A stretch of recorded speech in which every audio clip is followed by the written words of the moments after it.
Imagine a young boy in the early 1900s, running barefoot across the fields of Marceline, Missouri. The air smells of fresh earth and livestock, and in his hand, he clutches a pencil and notebook. Walt Disney is sketching. He is not drawing superheroes or comic book icons. He is drawing horses, trains, and the small adventures of everyday life. Most children play with sticks and mud, but Walt has something different in his hands. He is not yet a legend, not yet the creator of a global empire, but he is dreaming, and dreaming big. Walt Disney was born on December 5, 1901, in Chicago, Illinois. His early life was a mix of creativity, discipline, and constant movement. The Disney family moved frequently because of Walt's father's work, and young Walt was often uprooted from friends and familiar surroundings. These changes were challenging, but they also exposed him to a variety of landscapes, people, and experiences. His father, Elias, was strict and practical, while his mother, Flora, nurtured his imagination. Their contrasting influences shaped Walt in profound ways. The practicality to work hard and the freedom to imagine without limits. From a young age, Walt showed remarkable talent for drawing. He sold sketches to neighbors and local newspapers, already displaying a business sense alongside his artistic abilities. By his teenage years, he had a small studio in his family's backyard, where he experimented with animation techniques that would later become revolutionary. After high school, Walt briefly attended the Chicago Art Institute, but he quickly realized he wanted to learn through experience rather than formal education. He dropped out and moved to Kansas City, working for the Pessman Rubin Art Studio, where he honed his commercial art skills. It was here that he met Ub Iwerks, a talented animator who would become his lifelong collaborator. Together, they experimented with short animations and early film projects, learning the painstaking work of frame-by-frame storytelling. The outbreak of World War I provided Walt with another opportunity to shape his skills. He tried to enlist in the Army, but was rejected for being underage. Undeterred, he joined the Red Cross and was sent to France, where he drove an ambulance and witnessed the harsh realities of war.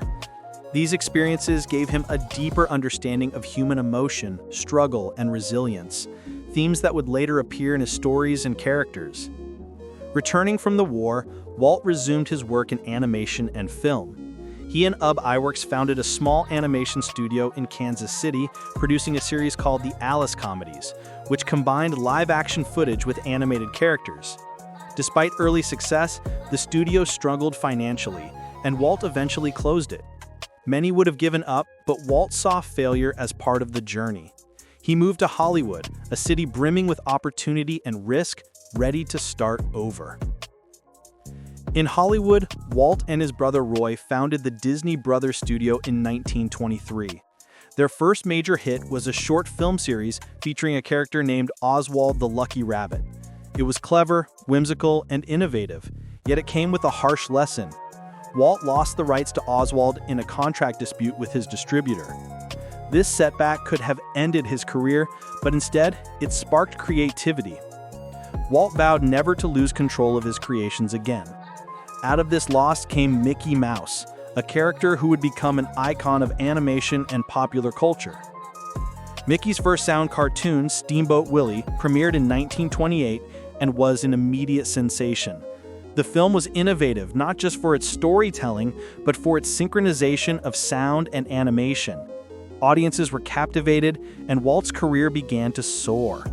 Mickey Mouse was more than a cartoon.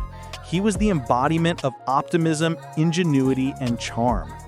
Walt understood that storytelling could connect deeply with audiences, and he used this principle throughout his career. The success of Mickey Mouse allowed Walt to expand his studio. He created new characters such as Donald Duck, Goofy, and Pluto, each with distinctive personalities that captured the imaginations of audiences worldwide. He also pushed the boundaries of animation with longer, more ambitious projects. In 1937, he released Snow White and the Seven Dwarfs, the first full-length animated feature film in history. Many critics called it risky, dubbing it Disney's folly, but the film was a monumental success, proving that animation could tell serious stories and move audiences emotionally. Walt did not stop there. He continued to innovate, producing classics like Pinocchio, Fantasia, Dumbo, and Bambi. Each film reflected his meticulous attention to detail, dedication to craft, and belief that animation could be art. Walt Disney was not content with creating entertainment. He wanted to create experiences that could inspire, educate, and delight people of all ages.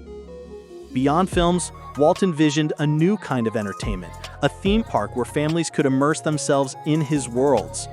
In 1955, Disneyland opened in Anaheim, California. It was unlike anything the world had seen. Unlike the chaotic carnivals or simple amusement parks of the time, Disneyland was designed to be magical, immersive, and meticulously themed. Walt supervised every detail, from the layout of Main Street to the storytelling in each ride. He wanted visitors to step into a world where imagination came alive, and he achieved it. Disneyland became an instant phenomenon, laying the foundation for a global empire that would continue to grow long after his death. Walt Disney's life was not without struggle. He faced repeated financial challenges, skepticism from industry peers, and personal health issues. He battled lung cancer in the early 1960s, but even during his illness, he remained dedicated to his vision, planning new parks, films, and projects. His work ethic was legendary.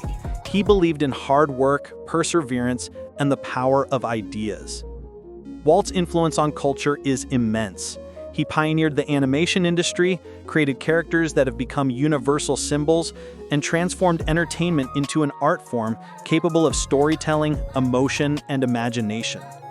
He changed the way people think about film, television, and theme parks. His name has become synonymous with creativity, innovation, and the belief that anything is possible if you dare to dream.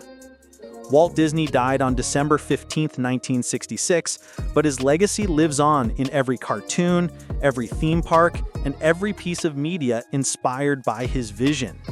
He taught the world that failure is not an end, but a lesson, that creativity requires risk, and that dreams are worth pursuing even when the odds are against you. When you watch Mickey Mouse wink on a screen, ride a carousel at Disneyland, or hum along to a Disney song, remember the boy from Marceline who never stopped drawing. Remember the man who turned imagination into reality, who refused to be limited by circumstances, and who built a universe where dreams are possible for everyone. He was a dreamer, a pioneer, and above all, a man who believed in magic, and he made the world believe in it too.